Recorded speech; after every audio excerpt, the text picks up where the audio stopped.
What's going on, y'all? It's your boy No Credit, back again with another one. I need you guys to do me a favor, hit that like button, hit that subscribe button, that notification icon for more videos like this. That being said, let's get into it. So NAOYA INOUE, who recently won the Fight of the Year, based on a popular opinion, based on the fact that he's with ESPN and the mob, Bob Arum, that is, because Bob Arum is a mob in the sport of boxing. I mean, other than Al Heyman, Bob has the most power in the sport of boxing. He could just snap his finger and make stuff happen, unless it's going against a fight. Unless it's going against an entity like an Al Heyman, who could say, "No, I don't want to do business with you," or "I don't want to." Then it doesn't work for Bob. So that's why Bob, for years, didn't like Al Heyman, because he couldn't make Al Heyman do what other guys he could make do. That's why he had a problem with Al Heyman and stuff like that. And me, I was on the Bob Arum side based on the fact he had Terrence Crawford. But when Crawford left top rank and he came out and sued Bob Arum for racial bias, that's when my eyes was open that Bob Arum has always had some racial bias in the sport of boxing. He's had some racial bias since the Vasily Lomachenko days. I mean, it goes all the way back to Floyd Mayweather. I mean, he was out here saying Vasily Lomachenko is the best thing since Muhammad Ali. Like, that was the most ridiculous thing you can ever say as a promoter. That is just disrespectful to the highest level. How can you say this man with only 10 fights is the best thing since Muhammad Ali, and he already has a loss in only 10 fights? He already has a loss to a guy with freaking double-digit losses. Are you freaking kidding me, bro?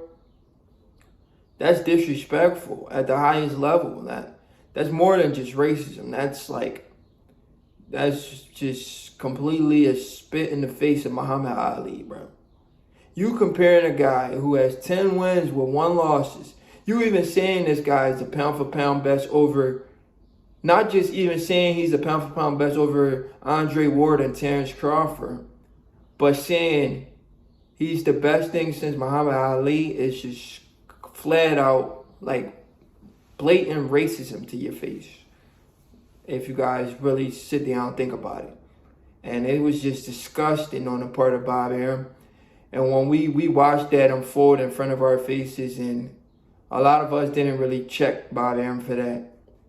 But it is what it is. Vasily Lomachenko showed himself to be nothing close to Muhammad Ali or anything but pound for pound the best fighter in the world. When he finally forced some real competition, he lost. Anyway, now he's doing that with this guy, NAOYA INOUE. NAOYA INOUE is not a Vasily Lomachenko at the pro level. When I say he's not a Vasily Lomachenko at the pro level, I mean he has the skills of a Vasily Lomachenko, but he has a killer instinct and he has power.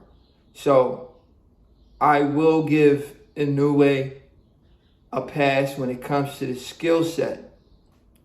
But just because I give him a pass when it comes to the skill set of being a pound-for-pound great fighter does not mean he's number 1 in the sport of boxing right now.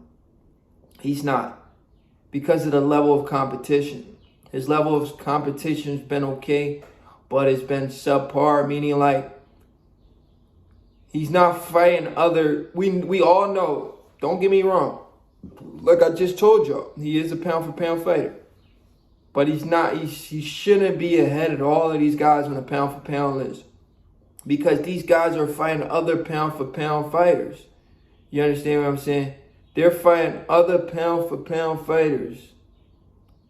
You know, so if these guys are fighting other pound for pound fighters, there's no reason INOUE should be ahead of these guys for fighting the likes of Paul Butler, and Marlon Tapales. These are not guys that we can really give INOUE credit for. We've never heard of these Paul Butlers of the world, the Marlon Tapales of the world. We've never heard of these dudes.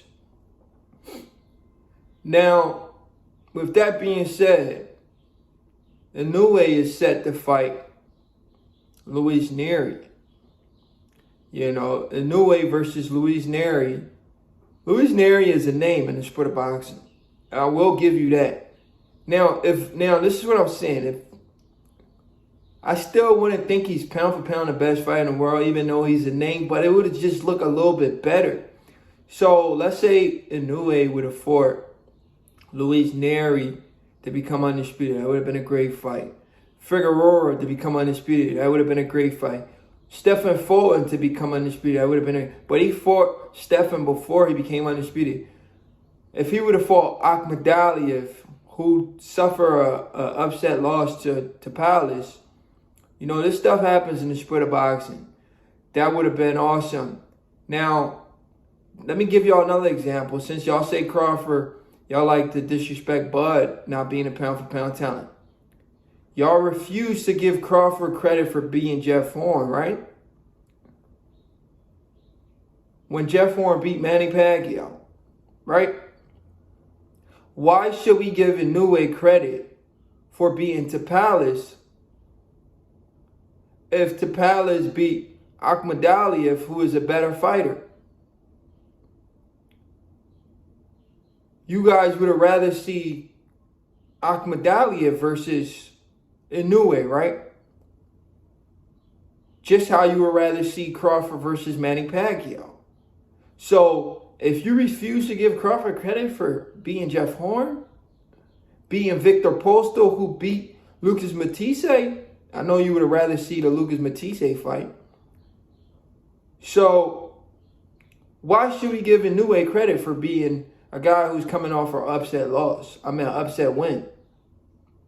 It's just not really adding up. It's like you guys want to control the narrative and you want to control the pound for pound list and just everything. And it's just bad for the sport of boxing, how ESPN is carrying it. You know, because Crawford's not with ESPN no more, and the fans are being ridiculous, man. It's disgusting for the sport of boxing. But anyway, INOUE is set to fight Luis NERY in Japan. I think it's a great fight. I think it's a competitive fight until it's not competitive. Because, like I said, INOUE is a pound-for-pound talent, and he's fighting these guys that are not pound-for-pound talents. But this is a good fight, though. I think Luis NERY can put up a good fight until he can't put up a good fight. But he's a better fight. I will tell you this, and that's the sad part. Luis NERY is a better fight than Paul Butler and Marlon Tapales. So he just had those undisputed fights, right? But his next fight is better than those guys he beat for undisputed. Let that sink in. Anyway, it's your boy No Credit, and I'm out.